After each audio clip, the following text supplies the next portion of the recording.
What is up, YouTube? We're looking at white noise again, and I want to show you guys a cool little trick to use white noise to bring out a synth that might be sort of smeared in the background of a mix. If you've got a synth that maybe has like too much reverb or something on it, and you've already processed it, this is a cool way to kind of bring back the punch of the original synth, or bring back the transient of the original synth or lead line. So let's dive in, and I want to show you what I'm talking about.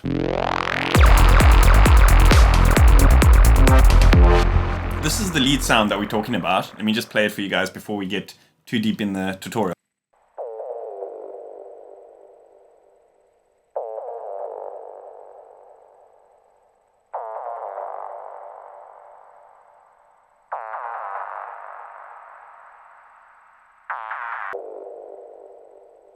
So as you guys can probably see on the screen, I've kind of processed it into two channels. I like to do this with this kind of sort of main atmospheric delay sound in my tracks.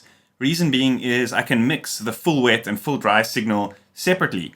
You know, say for example, if I want the atmospheric effect to have less low end in it, then I can easily do that with an EQ or something like that after the fact. And you also have control over individual volumes, and you can fade them out at different times. And you can have, for example, just the dry signal coming in. And in terms of arrangement, it's quite a cool trick to save yourself from the situation of bouncing something and then later on being able to still change the amount of effect that's being applied. So that's a cool little trick. I often use that on my sort of, like I said, my sort of main delay atmospheric type of leads. I think the problem is I've kind of gone a little bit too far.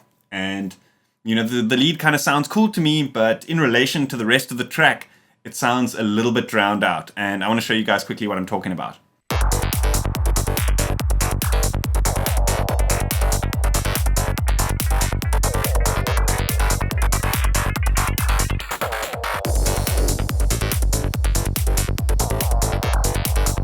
I think it's because there's a lot of other very transient, plucky sounds happening at the same time as this lead. And often that can kind of drive your focus away from a particular sound in the mix. So I could either go ahead and change, the arrangement of the plucks, or I can maybe use a trick like I'm about to show you guys to increase maybe the transient, or increase the sort of audibility of the sound that's being drowned out. So thankfully here I've already got the MIDI pattern. It's not a hugely complex pattern at all, so I could actually just rewrite it, because this trick doesn't actually need it to be snapped to a particular scale or anything like that. So what I want to do is I'm actually going to open up a new version of Serum here, just so I'm starting from scratch. So the idea that I want to show you guys is to create a noise pluck, a very short sort of white noise pluck. And that's going to kind of layer over the sound that we already have to kind of try bolster the transient of that sound so that it can sort of punch through a little bit in the mix. So what we can do is we can actually disable oscillator A, and we can immediately enable the noise oscillator over here, and we can drag this envelope onto the level. First turn it down to 0, and then let's turn the sustain down like this. Okay, cool.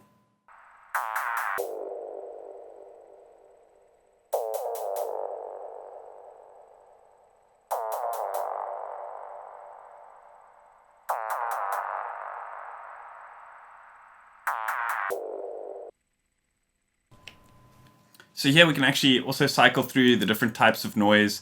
There's a whole variety of different ones. Let's go with this SH1 noise. I kind of like the sound of this for now.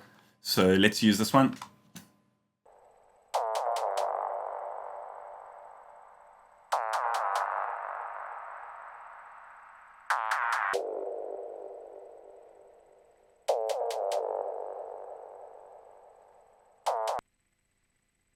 So depending on the type of sound, you can also adjust the attack parameter ever so slightly, so that it doesn't have that incredibly sort of sharp sound, but it still has a very present kind of transient. I want to show you guys this once I've routed it through a group. So now what I like to do is run both of the dry and wet sort of bounce down versions that I created earlier, and as well as this new sort of white noise generator into a group channel. And then what I like to do is apply a bit of compression. And the reason I chose the tube compression is this has got a very particular kind of aggressive sound to it. I actually outlined it in a previous video on compressors and stuff. You can go check that out if you want more detail on that. when you layer all these three sounds together and then you compress them, it kind of squeezes all of the sounds together so that they sound a little bit more sort of homogenized, if that's the right word. It sounds like the transient is part of the actual sound itself. Let's see if we can kind of get it to sound anything like what I'm trying to explain.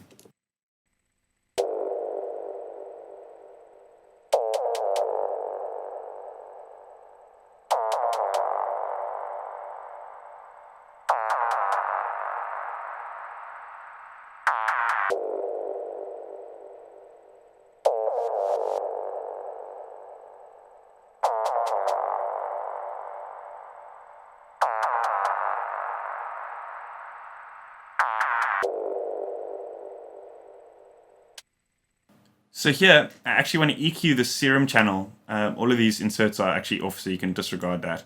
I actually want to cut out quite a bit more lows.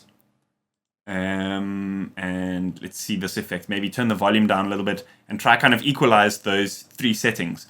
You might have to jump between, soloing the group and listening to it alongside the rest of the track, just to gauge how much it's actually helping the sound punch through. Because, soloing it and listening to it on its own is very different to hearing it in the mix. I'm going to show you guys now what I'm talking about.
So here, like you can see, it suddenly breaks into a section which is much emptier. It doesn't have those sort of very plucky, transient sounds.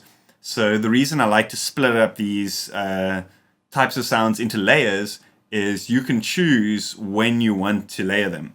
So say, for example, in this part where I don't need to boost the transient of the sound, then you don't necessarily have to use that layer.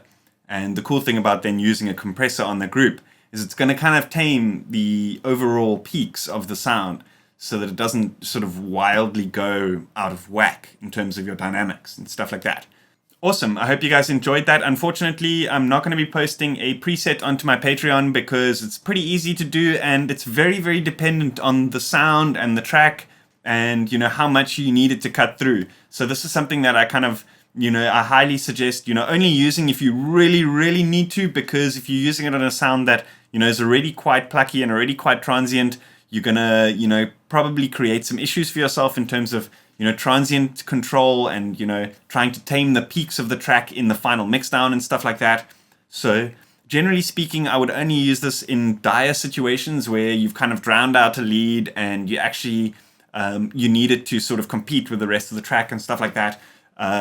But I've showed you kind of like the worst case scenario here, and it seems to work quite well to my ears. So let me know what you guys think in the comments. If there's any techniques that I should maybe check out in terms of, bolstering the transients of a synth sound, let me know in the comments as well. A big thanks to IDM Mag, proud supporters of the dance music scene and my channel.